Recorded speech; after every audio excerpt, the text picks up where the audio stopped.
Welcome to RegenAG Nation's podcast. This is RANPOD 3. I'm your host, Roger McKinley, and today I'm being joined by our lead agronomist, Trey Reed.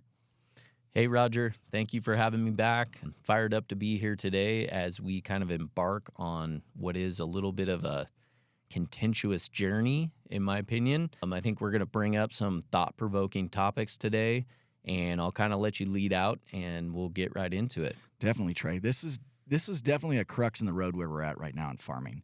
And by saying that, there's several different paths that farmers are looking at and moving forward in society today.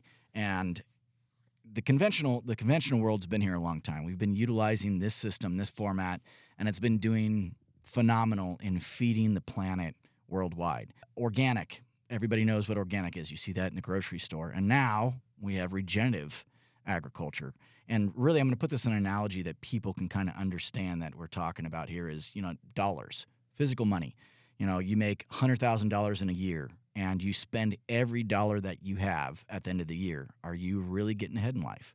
Versus, you spend a majority of that money, but you're also saving that, granted, if the market pans out at the end of the day. This is kind of what we're looking at here in soil health versus productivity in regenerative agriculture versus our current farming systems that are out there. Yeah, I think that's right. So we're sort of like a car that's sitting there in the road, and we've got to make a decision on which direction we're going to go. So on one hand, we can go down a certain road, and it's highly productive. We've been down the road, so we kind of know what to expect. There's not this whole factor of what are we going to drive our way into down this road. It's predictable, which is good for comfort. But we also understand that the road's in pretty rough shape. We see some cracks in this system. Now, on the other side, we can take another road, and it's kind of the way industry wants to push us. This whole road is a buzz. There's lots of people talking about this road and how it's the best road to go forward on. Industry's pushing us in this way, buyers. We've got some major conglomerates, major customers of farmers such as PepsiCo, Walmart, Mars. We've got, the big processors such as McCain and, really some of these other RegenAG companies. And they all want to lead us down that road. But as farmers, I think we don't know for sure if that's the best road to go on. There's not a charted path. We're a little bit unsure of where it leads and if it might, in fact, be a dead end for us, either financially or otherwise. So that's kind of how I see what you're setting up and teeing up, Roger. Exactly, Trey. And how do we make a decision in all of this stuff? I'm going to put it in an analogy that people can see again. A T-chart when you were younger. Like good versus bad function. So let's jump into conventional. What has conventional done that is phenomenal versus the side effects that we're seeing in the soil, in our production, in overall productivity? Yeah, productivity in a word is what conventional ag is all about. I think if you look at, I saw something on LinkedIn the other day that said we're getting roughly the same price for cotton that we got 40 years ago.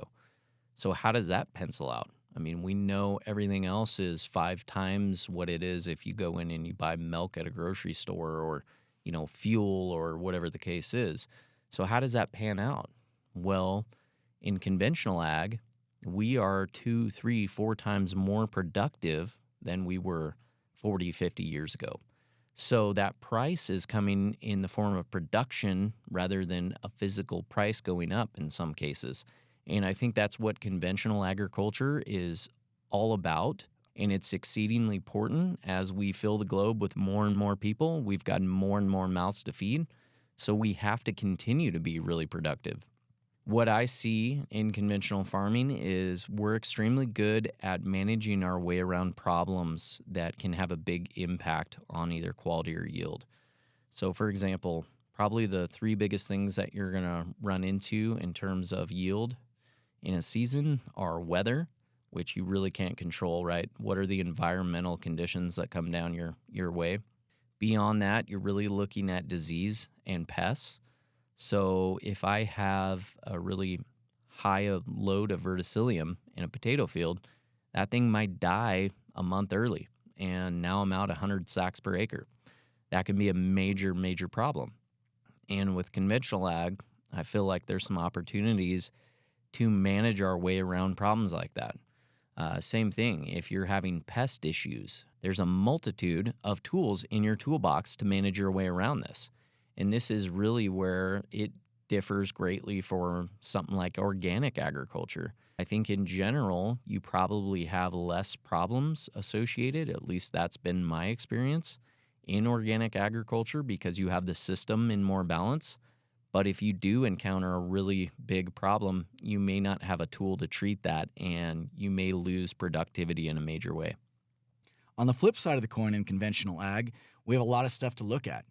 Your downstream effects from the use of heavily synthetic fertilizer. And downstream effects is not only soil degradation, but our runoff that's going into our streams and tributaries that are eventually getting into our lakes and our oceans. I mean, there's plenty of books and research out there of, at phosphorus being a major issue in algae bloom. So that is something in the farming world that A, we need to look at and B, address.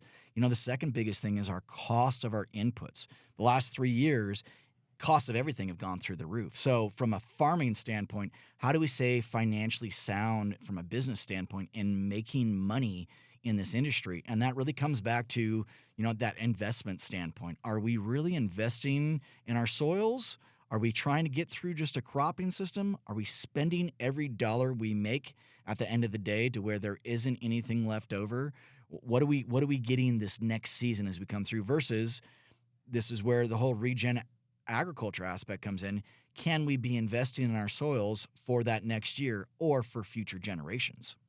Yeah, I think you hit the nail on the head there. And one thing I want to add to that is we're starting to now see some cracks in this system, some major flaws.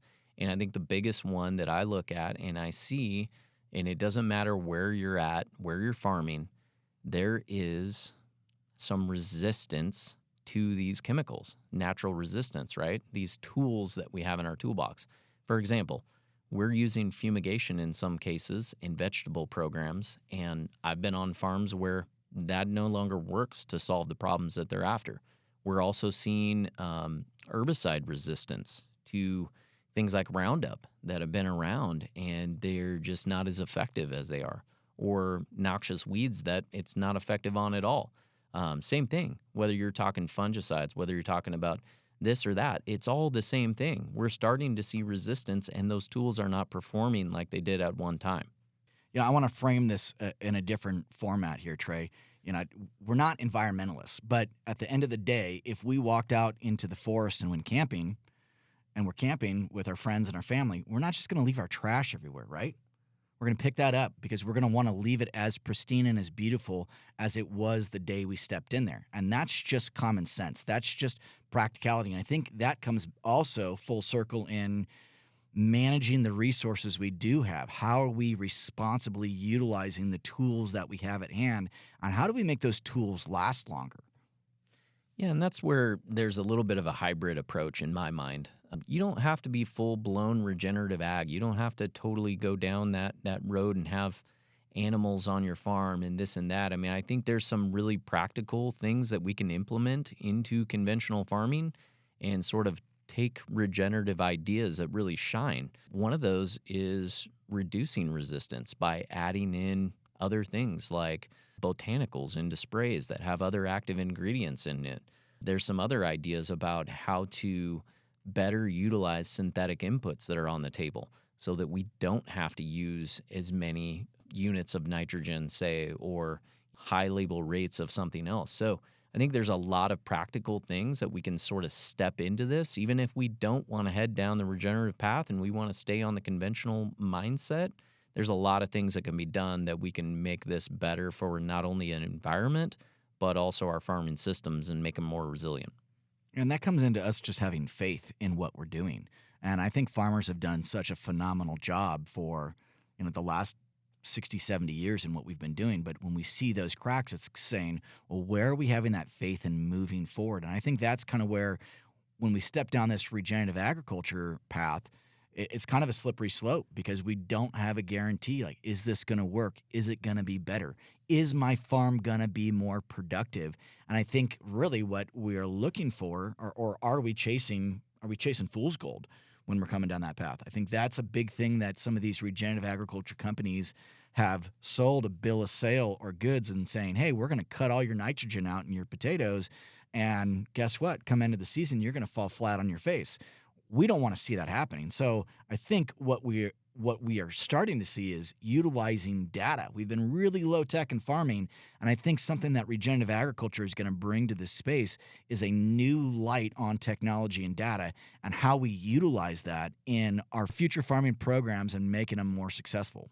Yeah, another way of saying that is a lot of people in the industry are doing us no favors by overpromising and under delivering. So you look at this and you say, okay, well, what is regenerative ag going to bring us? And they want to tell you that it's going to bring you everything, right? Reductions in disease, reductions in pests, reductions in inputs, and all these sort of things. But my experience has been that you have to do all the right things managing that farm to really push some of those buttons and make that be true. The other part of it is that's a little bit more of a long-term investment and journey. I mean, there's some really good research out there that if you increase the health of your soil, that you're going to have less problems with soil disease and things like that surrounding. But overall, how do we get there and how long is it going to take? And I think we have to really start using data in such a way that it's going to help us be more successful. I'll give you an example of that. We need to understand what the potential tripping points are, and we need to understand the status of the plant in season. So this means building a risk profile for regenerative programs versus conventional programs. I need to have great data as I walk into that season and understand what could trip me up, whether it's pink root or, some other type of fusarium disease, or, whether I've got history of mites in certain fields. So anyways, those are just some examples, but I think you have to know what's coming your way. There's some really good data out there right now that looks at the biology of the soil, how healthy it is, how resilient it is, how well it's going to battle disease, and what are the major disease risk profiles. That's data that we're utilizing. Now, within season, you also need to understand what nutrients are available at what key timeframes and what's the plant taking up, what's its ability to consume the right things at the right time. And when you put all that data together, it becomes really easy to start making good decisions that lead to a successful outcome. Yeah, Trey, I think the light at the end of the tunnel, that holy grail aspect of the Gabe Browns to where our input costs are so minimal or down to zero that we have this super high productive farm that we're making a ton of money on. But is this practical for all farmers?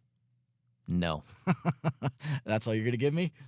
Well, I'll give you a little bit more than that. I mean, it just doesn't work. I mean, a lot of times, even in this area that we work out in southwest Idaho, in the Treasure Valley, I mean, some of the best regen ag farmers also have the most simple system. They raise a lot of really simple crops. And I think you see that at a lot of the research and a lot of the farms that are having a ton of success. Those holy grail type farms in the Midwest are very simple systems.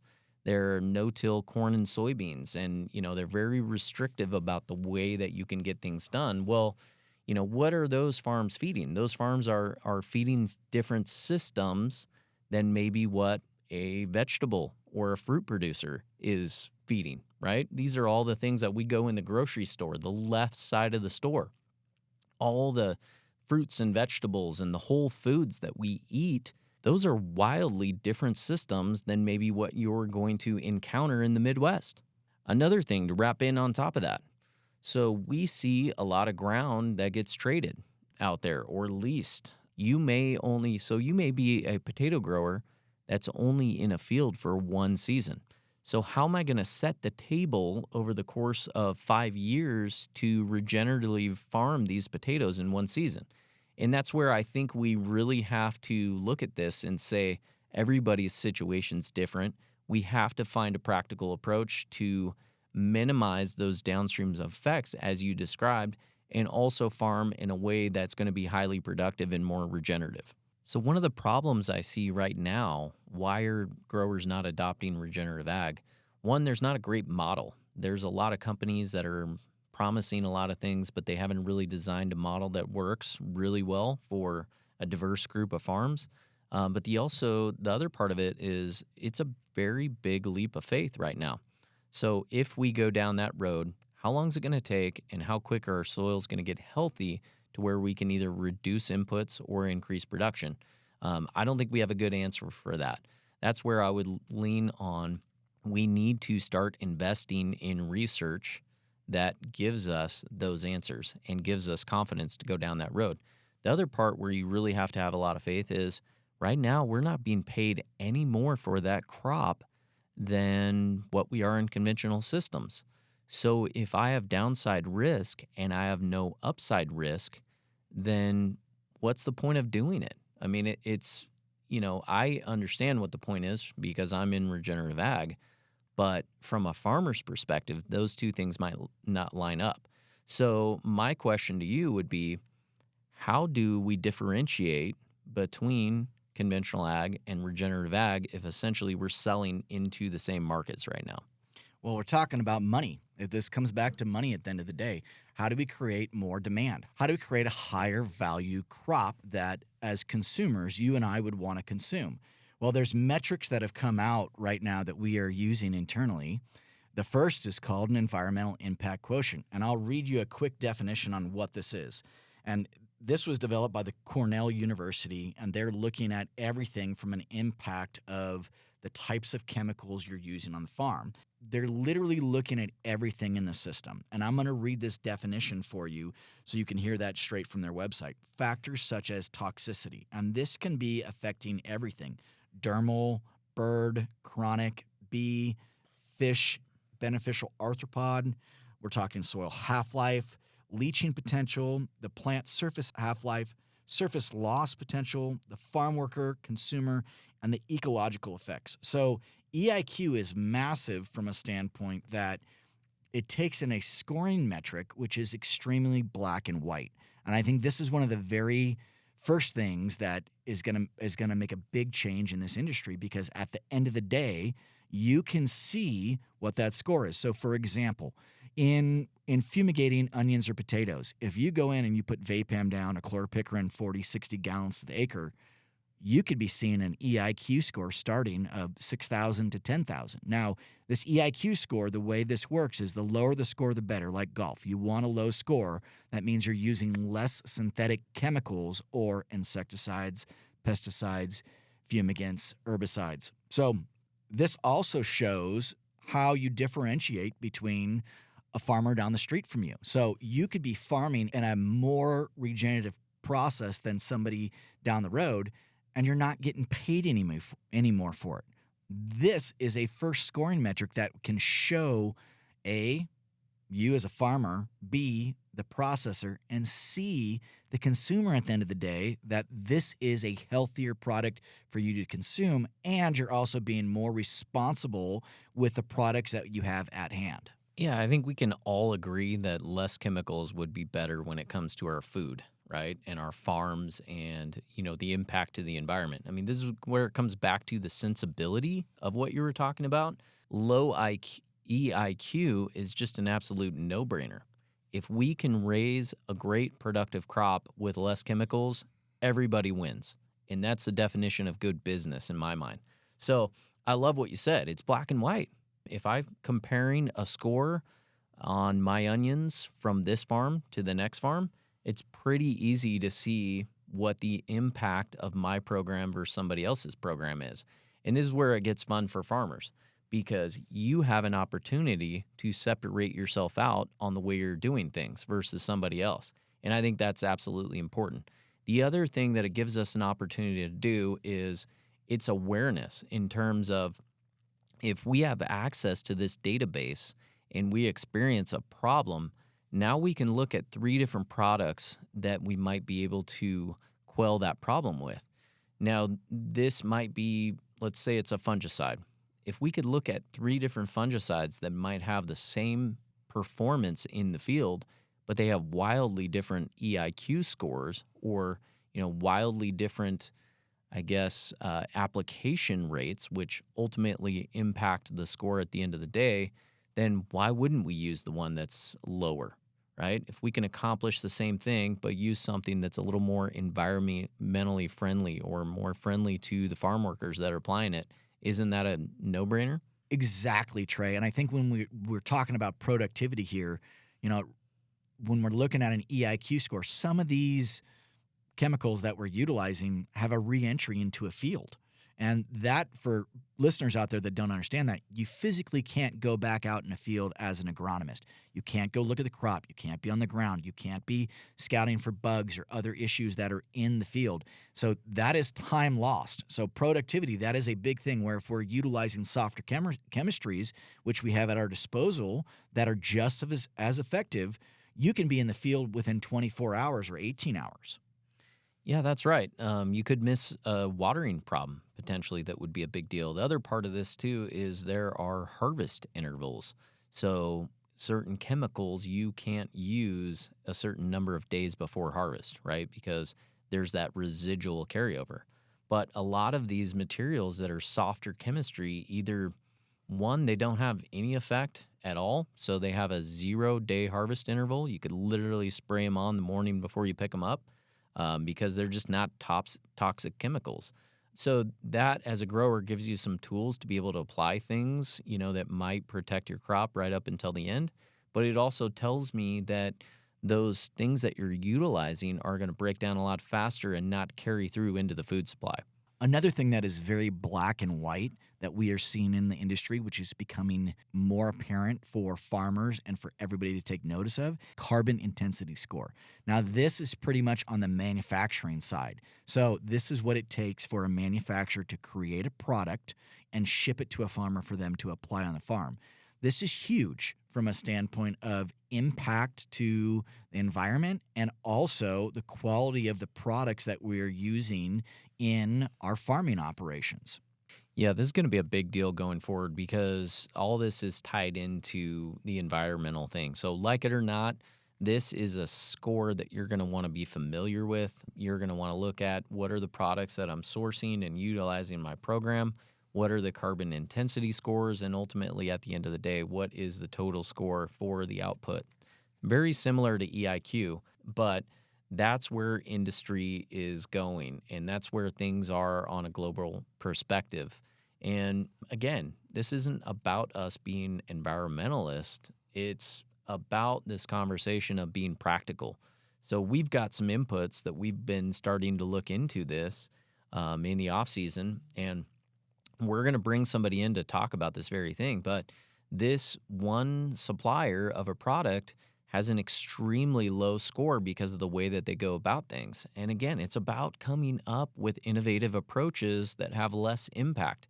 And if we can do that and produce something great with a lower score, why would we not do that? Trey, at the end of the day, this is becoming a busier and busier space in regenerative agriculture. A lot of these other companies want to lead customers down a road and saying, hey, we have the best program. This is the best protocol. We think you should do this. And ultimately, how does our philosophy differ from what they're doing? Yeah, I can't speak to exactly what somebody else's journey is. I can speak to what ours is. And I think we have to look at all phases of this. What are we doing in the soil? What are we doing nutritionally? I mean, this goes back to the last podcast. It goes back to some of the principles and how we approach things. We look at this as we got to have tools for growers. We got to have sustainable products for growers. We got to have things that increase soil health. We got to have sort of this whole picture. And that's how we've positioned ourselves is not only do we need the knowledge, but we also need the product set to be able to help push growers forward.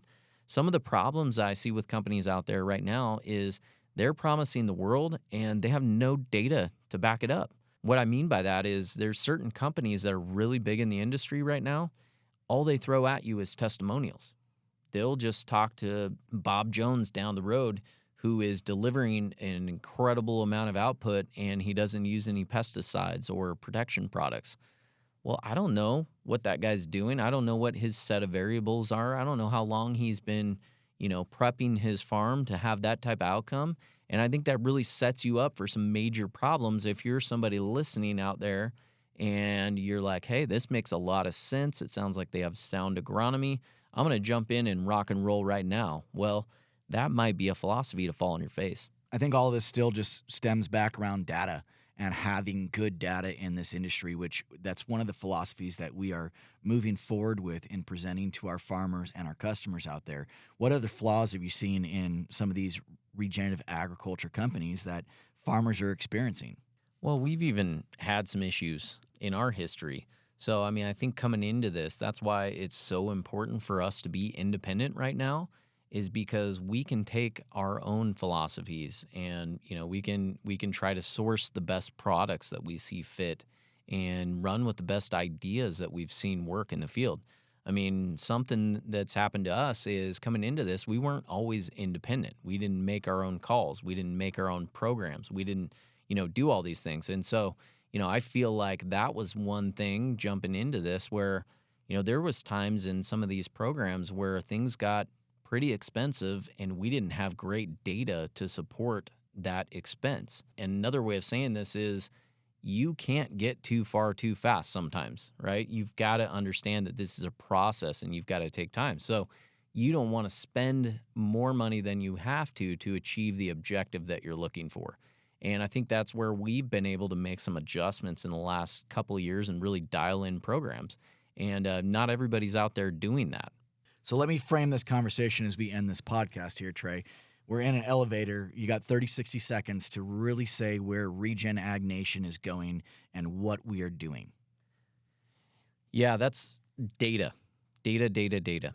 We want to have validation for everything that we're doing in the field. We're going to invest in data. We're going to have the best data to make decisions on in season. And we're going to bring the best things to the table in a very practical and affordable approach. We want to move the ball forward. We want to invest in our soils.